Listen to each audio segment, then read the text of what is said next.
two important things about British culture, particularly about London culture. First of all, the double-decker bus. And sometimes there are triple-deckers, although I've never seen that except for in the movies. Now, afternoon tea. Now, when you think about Brits, what do you think of? Some people say they think of the Queen, right, royalty, and plenty of people think of Harry Potter, Sherlock Holmes, but my mother, I believe, my parents, they think of tea. They think of the Brits as tea drinkers, and this is true.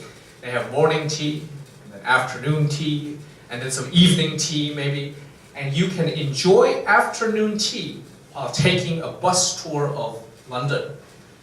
I don't know how good that is. I didn't try it because it's very expensive. Actually, yeah, that is London should be called, expensive because, yeah, it's really expensive to go to London. Yeah, but the tradition of tea drinking, of making tea and eating biscuits and enjoying the afternoon is important because the weather in London is oftentimes not really good, actually. It rains a lot, it's a little bit, it's a damp and wet, but having a nice cup of tea will help you, and I found some very nice teas there. Okay, this is, I understand this is pronounced Leicester. Don't ask me why it's pronounced Leicester. It's Leicester Square, and you might not recognize it, yeah, but this is Leicester Square. This is in the West End, and this is a place called M&M World. Why is it called M&M World? Because it sells nothing but M&Ms, M&M-related memorabilia. I was there not because I love M&Ms, but because it's next to the West End, and we had to see a show in the West End, and it was raining. Of course it was raining. Yeah, in London. Now, this is on the first floor, actually one of the lower, or maybe higher floors, lower floor, yes, this is the basement of M&M World. And I'd like to ask students, so these M&Ms, obviously they are crossing M&M Road, see? Even the design of the what do they call that in English? 门牌. These signs, the signs of the streets or the buildings. The design is very iconic, so white, red, and black. But what is happening here in this display, students? Who are these four figures here crossing a road trying to represent, and what makes them British? Students, does anyone respond? The first person to respond will be shouted out by me.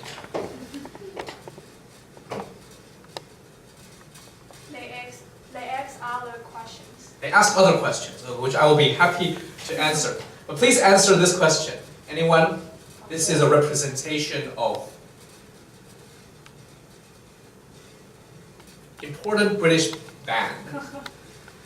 We all know this, right? Let's hear it. These are the Beatles, right? This is a representation of the Beatles. And British music, British pop music, would not be complete. Any discussion would not be complete without a discussion of the Beatles. And so just to remind you that these icons, these symbols of culture are everywhere. Okay.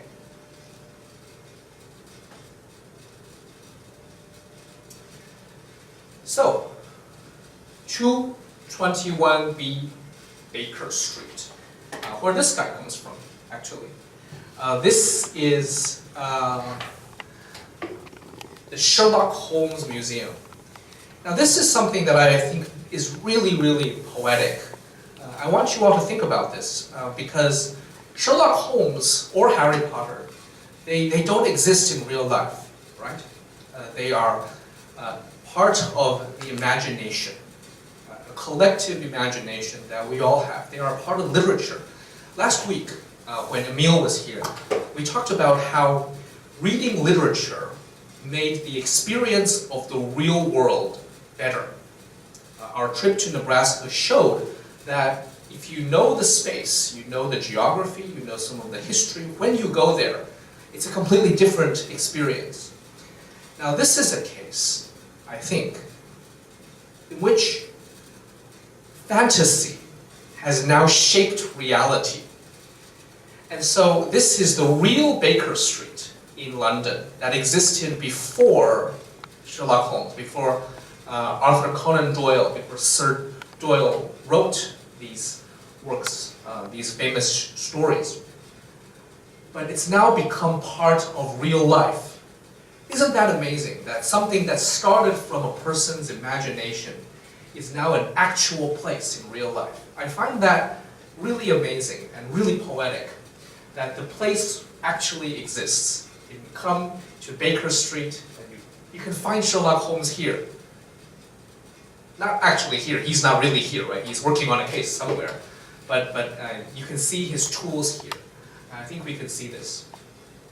So you get to try on this iconic cap here. I'm not really a hat person, but this is, you get by the fireplace. And if you've watched Sherlock Holmes, I think many people love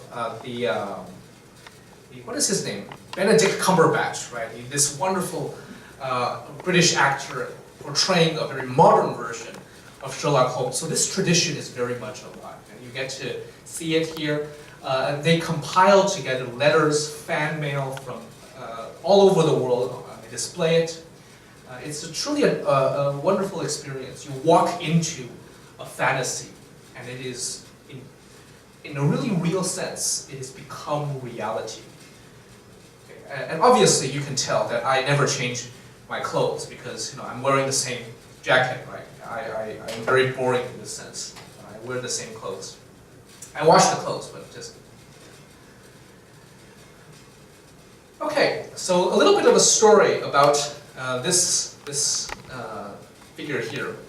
So if you visit the Sherlock Holmes Museum, you get to choose, there are different kinds of souvenirs. And my fiancée, Lily, just was very taken with this teddy bear. And it says here, the Sherlock Holmes Museum, 221B Baker Street in London. And it doesn't cost that much, but what was interesting is everyone got one. this is and if you are a couple and a boy and a girl, or an old man and an old woman, there was a few grandpas in front of me, and they all had one, and they all purchased one and gave it to their wives. And I thought, yes, this is the right thing to buy for your wife or your fiance or your girlfriend if they love Sherlock Holmes. I think it's a very nice way of thinking about it. And there are many things you can buy. You can buy some all kinds of souvenirs, like you can buy books and scientific equipment. But the interesting thing when you go to the Sherlock Holmes Museum, at least for me, is you get to see details exactly as how Sir Arthur Conan Doyle described it, and you can buy some of these artifacts. It's a really wonderful experience. Before we take a break, I think we can answer a question. I'd like to answer a question from the audience, and then we'll take a short break because the live broadcast doesn't allow more than 30 minutes, and maybe you're bored of listening to me too. So Iris? A question from Yu Huixuan. Yu Huixuan, hello, Huixuan. She also watched our live broadcast last time. Yes, thank you for your support. So she asked, is the tea in UK better than in Taiwan? Of course not. Are you kidding me? Of course not. No. Taiwan has some wonderful teas. When I visited London and when I went to Exeter, went to the conference, I brought some Taiwanese teas, and I was very proud to give the tea to these British tea drinkers. And we had some tea together, and they told me that the tea is just as good, or even better. Okay. The point is there are different types. I think the British drink a lot of black teas. In Taiwan, we drink green tea a lot, which is a bit different. and it's nice to have a different perspective. Yeah, but definitely not. Yes, Taiwan should be proud. We invented bubble tea. Okay, we invented 珍珠奶茶. Okay, so don't think that. Yes, it's a wonderful tradition we also have, and something in common when you talk to British people. Tea drinking, the experience of drinking tea, and what you eat with it.